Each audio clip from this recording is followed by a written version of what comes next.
नियम को अपना सर्वस्व नहीं मानते तब तक प्रेम की प्राप्ति नहीं होती। नियम से आसक्ति हो जाती है। ये तो उपासना है। अगर वासना भी नियम से की जाए तो उसमें आसक्ति हो जाती है। मानो एक कोई तंबाकू है, वो खा रहा है, उसके खाते खाते इतनी आसक्ति हो जाएगी कि उसको लगेगा मैं इसके बिना जी नहीं सकता। ये नियम में पावर है, ये नियम में सामर्थ्य है। असत वस्तुओं का सेवन अगर नियम पूर्वक किया जाए तो ऐसा अनुभव कराने लगती है कि मैं उनके बिना रह नहीं सकता। तो यदि हम सच्चिदानंद प्रभु का भजन का नियम करें तो नियम में इतनी सामर्थ्य है कि कुछ समय के बाद आप भजन के बिना रह नहीं सकते, आपकी भजन में आसक्ति हो जाएगी। पर नियम पालन के लिए हर कष्ट सहना, यही तपस्या है। जिस नियम को हम ले उस नियम पालन करने के लिए चाहे हमें जितना कष्ट मिले, हम अपने नियम को न तोड़ें। तो नियम से भगवान प्रसन्न हो जाते हैं, क्योंकि नियम से ही प्रेम की प्राप्ति होती है। निंदन्तु नीति निपुणा यदिवा स्तुवन्तु लक्ष्मी समाविशतु गच्छतु वा यथेच्छम अद्यैव वा मरणमस्तु युगांतरे वा न्यायात् पथा प्रविचलन्ति पदम न धीरा। नियम पालन करने के लिए हमको इतना बलवान बनना पड़ेगा, चाहे लोग हमारी निंदा करें या हमारी स्तुति करें। लक्ष्मी सब नष्ट हो जाए, सारे सुख नष्ट हो जाए, अद्यैवा मरणमस्तु युगांतरे वा, अभी मर जाऊं या युगों में मरूं, इसकी कोई परवाह नहीं। पर मैं अपने सतमार्ग के नियम को नहीं तोड़ सकता।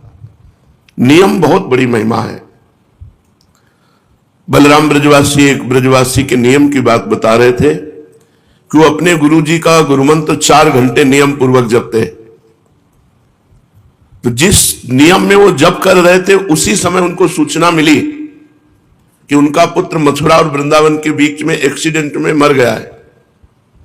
वो आसन से खड़े नहीं हुए, आचमन किया और परिवार वालों को कहा जाओ अब तो मर ही गए हैं, उनकी अंत्येष्टि क्रिया की व्यवस्था करो, हमारा नियम पूरा हो जाएगा तब उठ के हम आएंगे।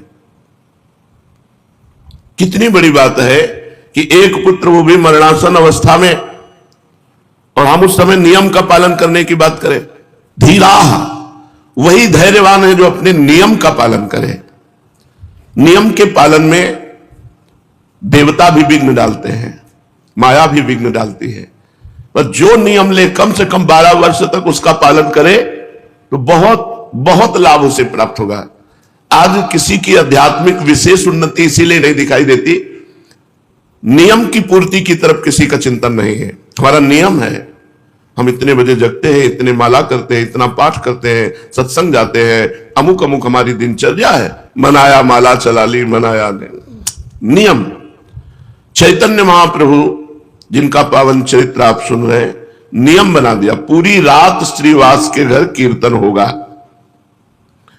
तुमुल ध्वनि से, उच्च ध्वनि से मृदंग झांझ ढफ आदि बजते, महाप्रभु बीच में हरि बोल और महामंत्र का कीर्तन अमृतमय।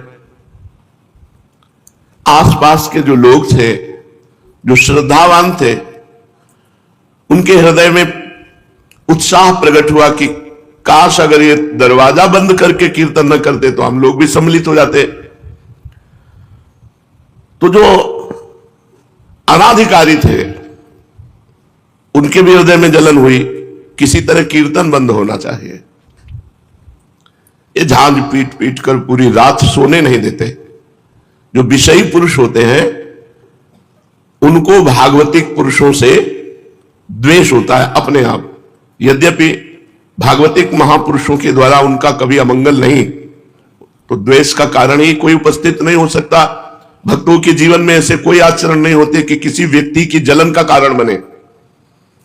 पर जो विषयी होते हैं, पापात्मा होते हैं, उनका स्वाभाविक भक्तों से द्वेष होता है। ये प्रकृति है, ये स्वभाव है। महाप्रभु को भी नहीं बख्शा। जो आसपास के लोग द्वेष करने वाले थे, अनाधिकारी थे, उनके हृदय में भारी जलन पैदा हुई, किसी तरह कीर्तन बंद होना चाहिए। ये नहीं सोचा कि हम कीर्तन नहीं करते तो हमारा परम सौभाग्य ये तो है कि हमारे कानों में नाम कीर्तन पड़ रहा है भगवान का। जो गति कीर्तन करने वालों की होती है वही गति कीर्तन सुनने वालों की होती है। जो कथन का फल है वही श्रवण का फल है। जो भावुक लोग थे उनके हृदय में संकीर्तन को देखने की उत्सुकता उत्पन्न हुई। यह नियम बहुत दोनों को अखरने लगा। जो अनाधिकारी द्वेष भाव रखने वाले थे उनके हृदय में तो अखरने लगा कि पूरी रात ढोल पीटते हैं, जान पीटते हैं, नींद नहीं आती। जो अधिकारी भावुक जन थे उनको कि बस चयन किए हुए भक्त जनों को अंदर कर लिया और दरवाजा बंद कर लिया। ये क्या है? अरे खुला कीर्तन करो जिससे हम भी आनंदित हो। दोनों भाव वालों को झुंझलाहट पैदा हो गई। श्रद्धावान अपनी झुंझलाहट को रोककर धैर्य पूर्वक कि कभी तो ऐसा अवसर आएगा कि कीर्तन घर के बाहर होगा तो हम भी आनंद ले लेंगे, वो प्रतीक्षा करने लगे। नम्रता पूर्वक भगवान से प्रार्थना करने लगे कि कभी हमें भी कीर्तन में सम्मिलित होने का अवसर मिले। जो नियम पालन करते हैं उनमें एक विशेष सामर्थ्य प्रकट हो जाती है। उत्तरोत्तर अध्यात्म की उन्नति होती है और वो प्रभु के चरणारविंद तक पहुंच जाते हैं, नियम पालन करने वाला। किंतु जो नियम का पालन नहीं कर पाते हैं तो उनको काम क्रोध आदि परास्त कर देते हैं। बहुत पॉइंट की बात है। जो नियमनिष्ठ नहीं होते उन्हें काम क्रोध आदि परास्त कर देते हैं। अपनी दिनचर्या की भी मौज मस्ती तो इन्हें काम क्रोध आदि इनको परास्त कर देंगे। ये सब मरे हुए हैं। जिनके मन में भागवतिक उत्साह नहीं, भजन का उत्साह नहीं, भगवत चर्चा सुनने की अंदर तृष्णा नहीं, वो मरा हुआ जीवन है। जिन हरि भगति हृदय नहीं आनी, जीवित सौ समान ते प्राणी। वो मुर्दे के समान है जिसके हृदय में भगवान की भक्ति नहीं। जो संकीर्तन को विघ्न रूप समझ रहे थे, यार रात भर ऐसा होता है जहां भागवतिक नियम होता है वहां द्वेष पैदा हो जाता है। उन लोगों के हृदय में जो विषय होते हैं, द्वेष स्वाभाविक प्रकट हो जाता है। ये प्रकृति है।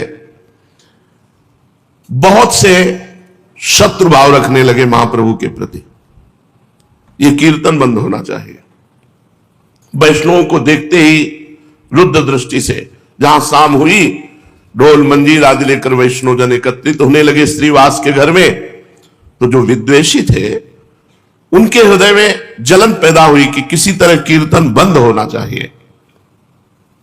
अब ऐसे लोग संकीर्तन का विरुद्ध प्रचार करने लगे और भगवान की इस प्रकृति में सबको सपोर्ट मिलता है।